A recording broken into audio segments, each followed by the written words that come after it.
Hello guys, आप सभी का B R Pawar education hub में स्वागत है, अभिनंदन है। आज हम एक नए टॉपिक के साथ फिर उपस्थित हुए। आज का हमारा टॉपिक है इंडियन इकोनॉमी के अंतर्गत जो शब्दावली है, उस शब्दावली के क्रम में सब्सिडी है। क्या होती है सब्सिडी, सरकार कैसे इसको लागू करती है, इस पर विचार करेंगे। सब्सिडी एक आर्थिक सहायता है, एक आर्थिक सहायता होती है जो सरकार द्वारा एक वर्ग को, लक्षित वर्ग होता है, उसको दी जाती है। वो नगद में हो सकती है या वस्तु में। नगद या वस्तु में सरकार द्वारा एक वर्ग को प्रदान की जाती है जो लक्षित होता है। ये वर्ग है, गरीब जनता भी हो सकती है, किसान भी हो सकता है, उत्पादक वर्ग हो सकता है, उपभोक्ता हो सकता है। इन चारों वर्गों में से कोई भी होता है। इनको नगद के रूप में दे सकते हैं या वस्तु के रूप में दे सकते हैं। सरकार द्वारा ये आर्थिक सहायता प्रदान की जाती है, इसलिए इसको सब्सिडी कहा जाता है। सब्सिडी को हम सहायिका या उपादान के नाम से भी जानते हैं। सहायिका या उपादान भी कहते हैं सब्सिडी को। ये सरकार द्वारा प्रदान की जाती है। प्रत्यक्ष और अप्रत्यक्ष दो प्रकार से प्रदान की जाती है। पहले हम देखेंगे प्रत्यक्ष सब्सिडी क्या होती है। प्रत्यक्ष सब्सिडी वो होती है जो सरकार किसी वर्ग को नगद रूप में प्रदान करती है, सहायता देती है, वो प्रत्यक्ष कहलाती है। जैसे प्रधानमंत्री किसान योजना। प्रधानमंत्री किसान योजना है, ये नगद रूप से किसानों को प्रदान की जाती है। एक जो लक्षित वर्ग होता है, उस लक्षित वर्ग को नगद ऑन कैश के रूप में प्रदान की जाती है सहायता। तो वो आर्थिक सहायता क्या कहलाती है? वो आर्थिक सहायता है, वो प्रत्यक्ष आर्थिक सहायता या प्रत्यक्ष सब्सिडी कहलाती है। दूसरा प्रकार सब्सिडी सरकार दूसरे किस प्रकार से अप्रत्यक्ष रूप से भी जारी करती है। देखते हैं अप्रत्यक्ष सब्सिडी क्या होती है। इसमें सरकार उपभोक्ता वर्ग को बाजार में आवश्यक वस्तु कम कीमत में उपलब्ध कराने के लिए उत्पादक वर्ग को सब्सिडी सरकार क्या करती है? सब्सिडी है वो कंपनी को देती है, उत्पादक वर्ग को देती है। किस शर्त पे देती है? कि वो जो बाजार मूल्य होगा, उस बाजार मूल्य में से सब्सिडी कम करके उपभोक्ताओं को प्रदान करती है, ताकि उपभोक्ता तक जो वस्तु जाएगी वो सस्ती हो।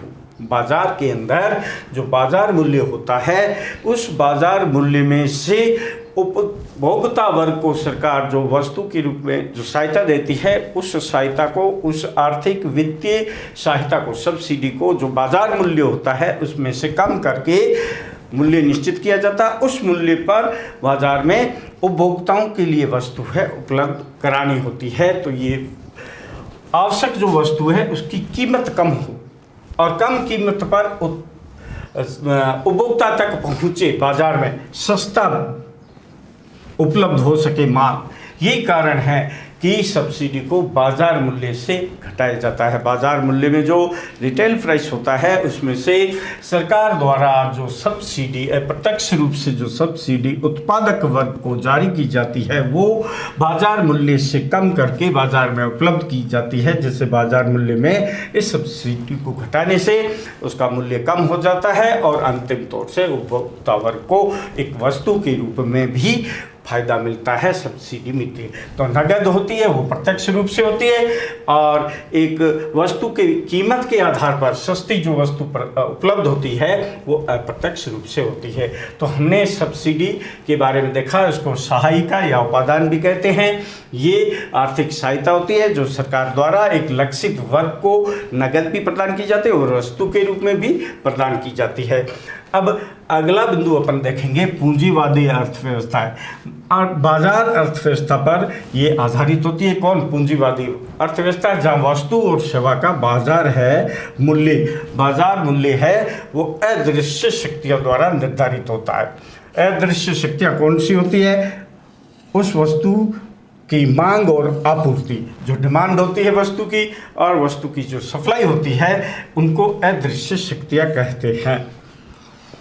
अब अर्थव्यवस्था के दो प्रकार है, वो अपन देखेंगे। पहले देखेंगे कौन से दो प्रकार है। एक है बंद अर्थव्यवस्था, जिसको क्लोज इकोनॉमी या ओपन इकोनॉमी, खुली अर्थव्यवस्था भी कहते हैं।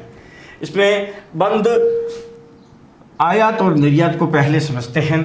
आयात इंपोर्ट, निर्यात एक्सपोर्ट। क्या होता है आयात? किसी भी देश की जो भौगोलिक सीमा होती है, किसी भी देश की जो भौगोलिक सीमा होती है, उस भौगोलिक सीमा से बाहर से हम किसी वस्तु या सेवा को क्रय करते हैं या मंगाते हैं, तो ये इंपोर्ट कहलाता है, आयात कहलाता है।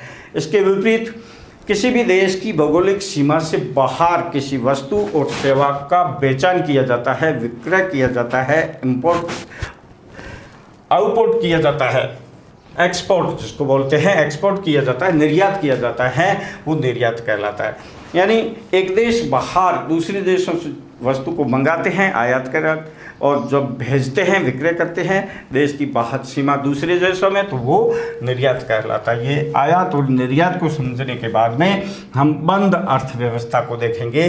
बंद अर्थव्यवस्था, क्लोज जो इकोनॉमी होती है, वो क्या होती है? ये बिल्कुल सीमित मात्रा में इसका निर्यात होता है।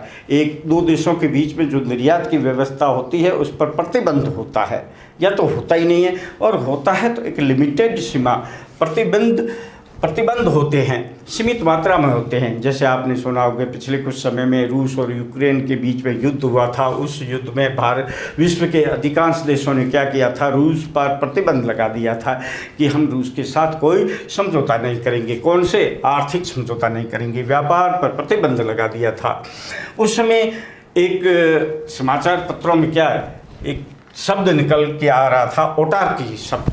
इसका प्रयोग समाचार पत्रों में हो रहा है कि रूस पर जो प्रतिबंध है वो ऑटार्की अर्थव्यवस्था के अंदर। ऑटार्की का अर्थ है वहाँ पर बंद अर्थव्यवस्था, मतलब बिल्कुल निर्यात है उन देश के साथ। आयात और निर्यात की जो व्यवस्था, अर्थव्यवस्था की जो है, उस पर पूर्णतः पाबंदी लगेगी। कोई भी न तो खरीद सकता है न बेच सकता है। तो ये ऑटार्की शब्द उस समय प्रयोग हुआ था। ऑटार्की शब्द है वो एक बंद इकोनॉमी है, क्लोज इकोनॉमी है, बंद अर्थव्यवस्था के अंतर्गत किया जाता है। अंत में हम देखेंगे खुली अर्थव्यवस्था, जिस पर कोई दबाव नहीं होता है, कोई लिमिट नहीं, प्रतिबंध नहीं होता है। भारत से विश्व की अन्य जो वर्तमान में अर्थव्यवस्था है, वो सारी की सारी अर्थव्यवस्था है, वो खुली अर्थव्यवस्था के अंतर्गत आते हैं। वो किसी भी देश के साथ आयात कर सकते हैं, निर्यात कर सकते हैं, उस पर कोई पाबंदी नहीं है, कोई प्रतिबंध नहीं। जब ऐसी अर्थव्यवस्था होती है तो उसे हम खुली अर्थव्यवस्था कहते हैं। गाइज, हमने इंडियन इकोनॉमी के कुछ शब्द है जिसकी अवधारणा समझने का प्रयास किया है। हम अगले वीडियो में आगे कुछ और शब्दों पर विचार करेंगे। तब तक आप सभी का धन्यवाद। आप मन लगा करके पढ़ाई करते रहे। आप सभी का धन्यवाद। पुनः जय हिंद, जय भारत।